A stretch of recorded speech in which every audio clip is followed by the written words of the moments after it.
Cek Fakta Israel, drama kelaparan di Gaza.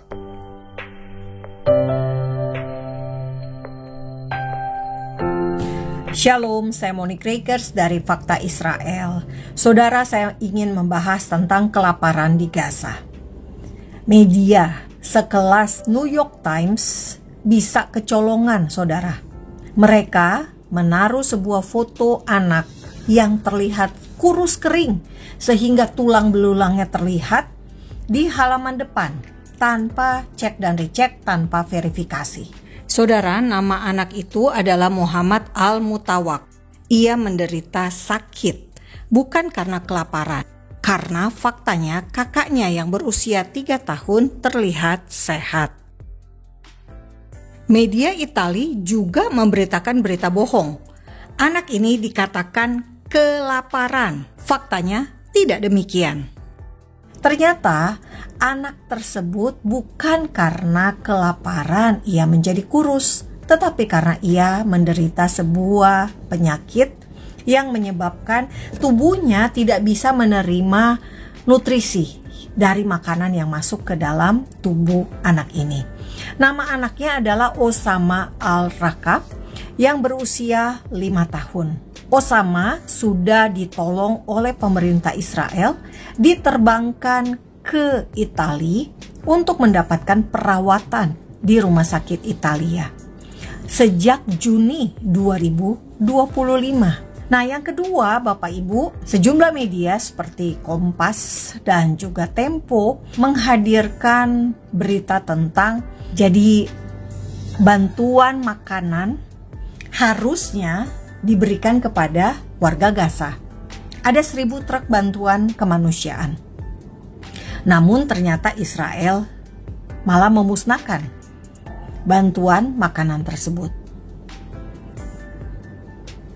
Masalahnya gini, bukti bahwa Israel melakukan pemusnahan itu tidak ada. Kalau ada 1.000 truk, maka paling tidak ada foto, ada pembakaran makanan tersebut, dan paling tidak juga kalau emang truknya yang dibakar, truk bantuan kemanusiaan itu yang dibakar, pasti akan ada api besar-besaran dong. Namun ini tidak ada satupun bukti foto, apalagi video. Bapak Ibu, jika Bapak Ibu lihat dari sejak terjadinya perang di Gaza untuk membebaskan para sandera, Oktober 2023, bantuan kemanusiaan yang masuk ke Gaza itu bisa dibilang sangat banyak. Paling tidak ada 300.000 ton bantuan kemanusiaan hingga bulan Juli 2025. Memang betul Israel sempat menghentikan bantuan kemanusiaan per Maret 2025 hingga Mei 2025. Jadi Maret ke April, April ke Mei. Namun kemudian bantuan bisa masuk kembali ke Gaza. Dan sebelum Maret, jumlah bantuan yang masuk kalau dilihat dari grafik ini sangat tinggi. Asumsinya adalah bantuan yang masuk tersebut sebelum Israel menghentikan pemberian bantuan kemanusiaan itu cukup untuk paling tidak selama 2 bulan. Nah, mengapa ini penting Bapak Ibu ketahui? Karena narasi-narasi dari media anti-Israel di seluruh dunia termasuk di Indonesia selalu menyalahkan Israel. Mereka menganggap Israel berkewajiban membagikan bantuan, membawa bantuan itu masuk ke dalam Gaza dan membagikannya. Faktanya, Israel hanya bertugas mengatur distribusi dari pintu masuk, misal dari Mesir, lalu mau masuk ke Gaza. Nah, di checkpoint Israel harus mengecek barang-barang apa saja yang dibawa masuk supaya tidak ada senjata, tidak ada benda-benda yang harusnya tidak boleh masuk ke Gaza.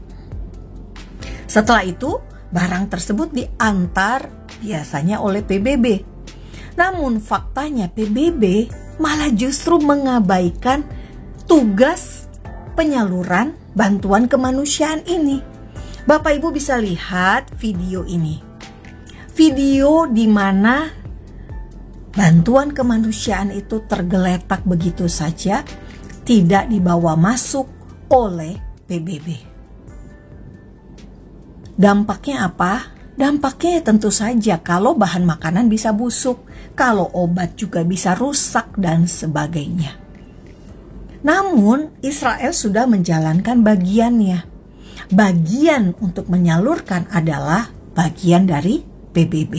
Walaupun PBB sudah menyalurkan bantuan kemanusiaan, Bapak Ibu semua, cara distribusi bantuan kemanusiaan oleh PBB itu bisa dibilang kacau balau. Karena warga akan mendekat ke truk bahan bantuan dan langsung ngambil. Jadi rebutan. Tidak diatur barisan per barisan. Tidak diatur agar masing-masing orang mendapatkan bantuan. Jadi ini seperti yang kuat dapat bantuan lebih banyak, dapat mengambil bantuan lebih banyak daripada yang lemah. Nah, berbeda ketika Israel mulai bekerja sama dengan organisasi Yayasan Kemanusiaan Gaza yang dipimpin oleh pendeta Johnny Moore dari Amerika untuk mendistribusikan bantuan dengan cara yang lebih rapi. Warga Gaza disuruh antri, warga Gaza akan satu persatu maju ke depan membawa box-box bantuan kemanusiaan tersebut dan keluar dari jalur yang berbeda dari tempat awal masuk. Lebih rapi Bapak Ibu. Yayasan Kemanusiaan Gaza ini, distribusi bantuan juga bisa disalurkan khusus untuk ada area khusus perempuan. Jadi lebih bagus kan? Namun nyatanya Yayasan Kemanusiaan Gaza ini sering kali diganggu oleh Hamas dengan menembaki orang-orang Gaza yang datang untuk antri bahan bantuan. Jadi mereka gak suka kalau penyaluran bantuan kemanusiaan itu baik dan teratur. Ada pihak-pihak yang tidak suka warga Gaza itu tidak kelaparan. Ada pihak-pihak yang justru kesel kalau warga Gaza itu bisa mengakses bantuan kemanusiaan dengan baik. Bisa diduga pelakunya itu siapa? Pasti teroris. Karena teroris itu kerjaannya hanya meneror, melakukan kekerasan. Teroris ini adalah kaki tangan dari Bapak segala dusta. Kita tahulah Bapak Ibu, ini akhir zaman. Bapak segala dusta itu akan makin giat bekerja, akan makin kenceng usahanya untuk melakukan kebohongan, berita palsu, berita bohong, dan misinformasi. Seperti yang banyak Anda lihat saat ini. Jadi bisa dibilang Bapak Ibu semua, makanan, bantuan kemanusiaan yang seharusnya bisa diberikan kepada warga Gaza, namun tidak sampai ke warga Gaza. Karena apa? Karena sengaja dibiarkan menumpuk di pintu masuk ke wilayah Gaza. Namun pihak-pihak yang seharusnya menyalurkan bantuan tersebut seperti PBB justru kuar-kuar gitu ya, di media massa, di media sosial menuding Israel yang menghambat. Padahal faktanya tidak demikian. Terbukti Israel membolehkan, membebaskan jumlah berapapun truk yang mau dibawa masuk ke dalam Gaza setiap hari itu bebas.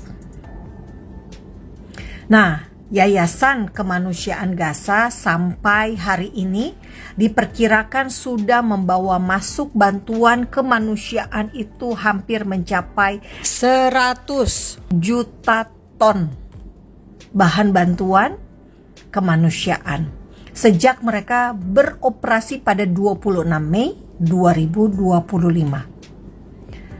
Data per hari rata-rata itu sekitar 1,5-1,6 juta makanan yang disalurkan untuk warga Gaza. Nah, Bapak Ibu semua, narasi yang disampaikan New York Times juga menuding sebetulnya tidak ada, katanya, pencurian bantuan kemanusiaan oleh Hamas. Padahal IDF mempunyai dokumentasi bagaimana teroris Hamas mencuri bantuan kemanusiaan tersebut.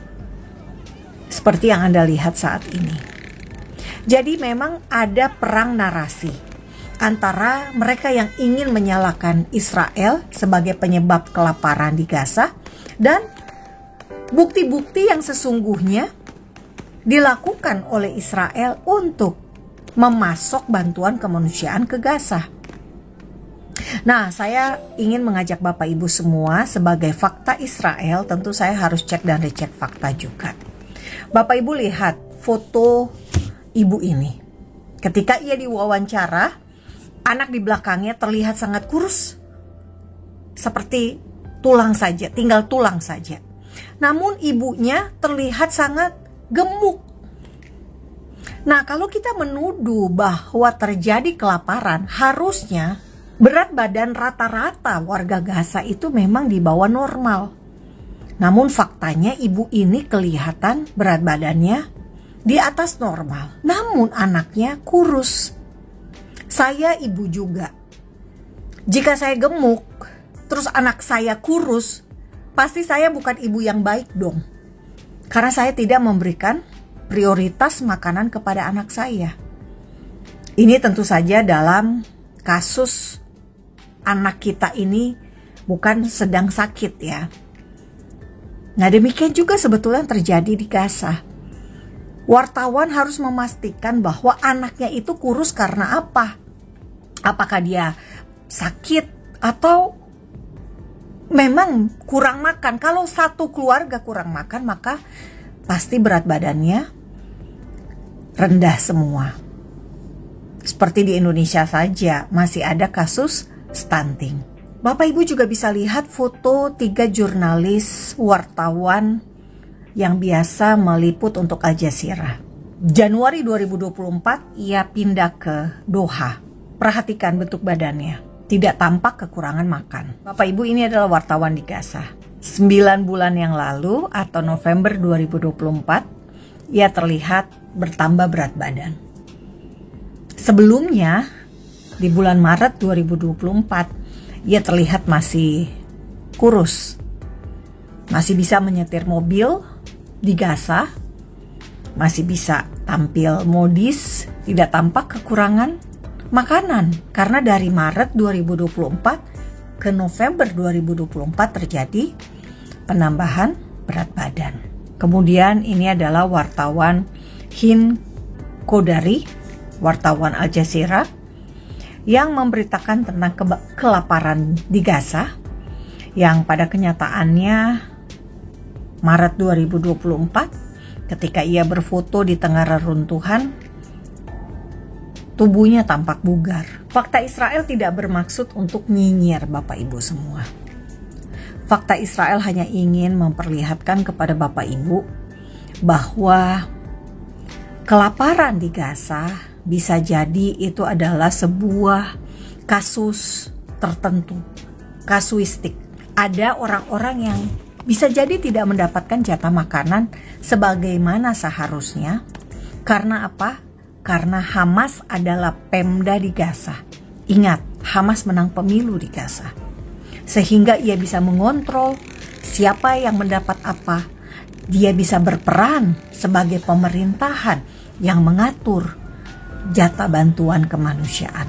Bisa jadi ada orang-orang tertentu yang memang tidak disuplai oleh Hamas. Namun mereka yang pro Hamas maka akan kelebihan jatah. Contohnya beberapa foto ini. Ini di terowongan Bapak Ibu. Tapi lihat stok makanan mereka. Mereka bisa makan apa saja. Sekali lagi, fakta Israel hanya ingin menyampaikan bahwa kita di Indonesia harus hati-hati melihat berita.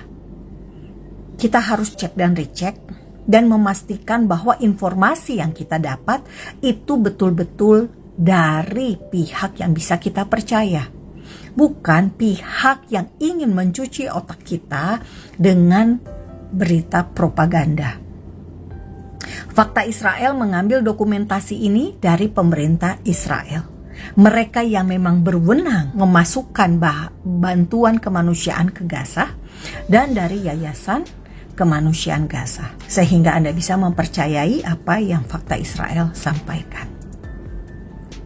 Damai hanya bisa tanpa teroris, Bapak Ibu.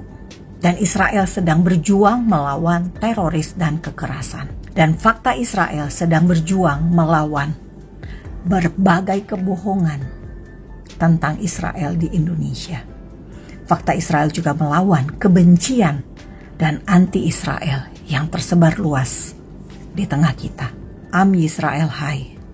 Bangsa Israel hidup, salam damai dari Fakta Israel. Damai hanya bisa tanpa teroris.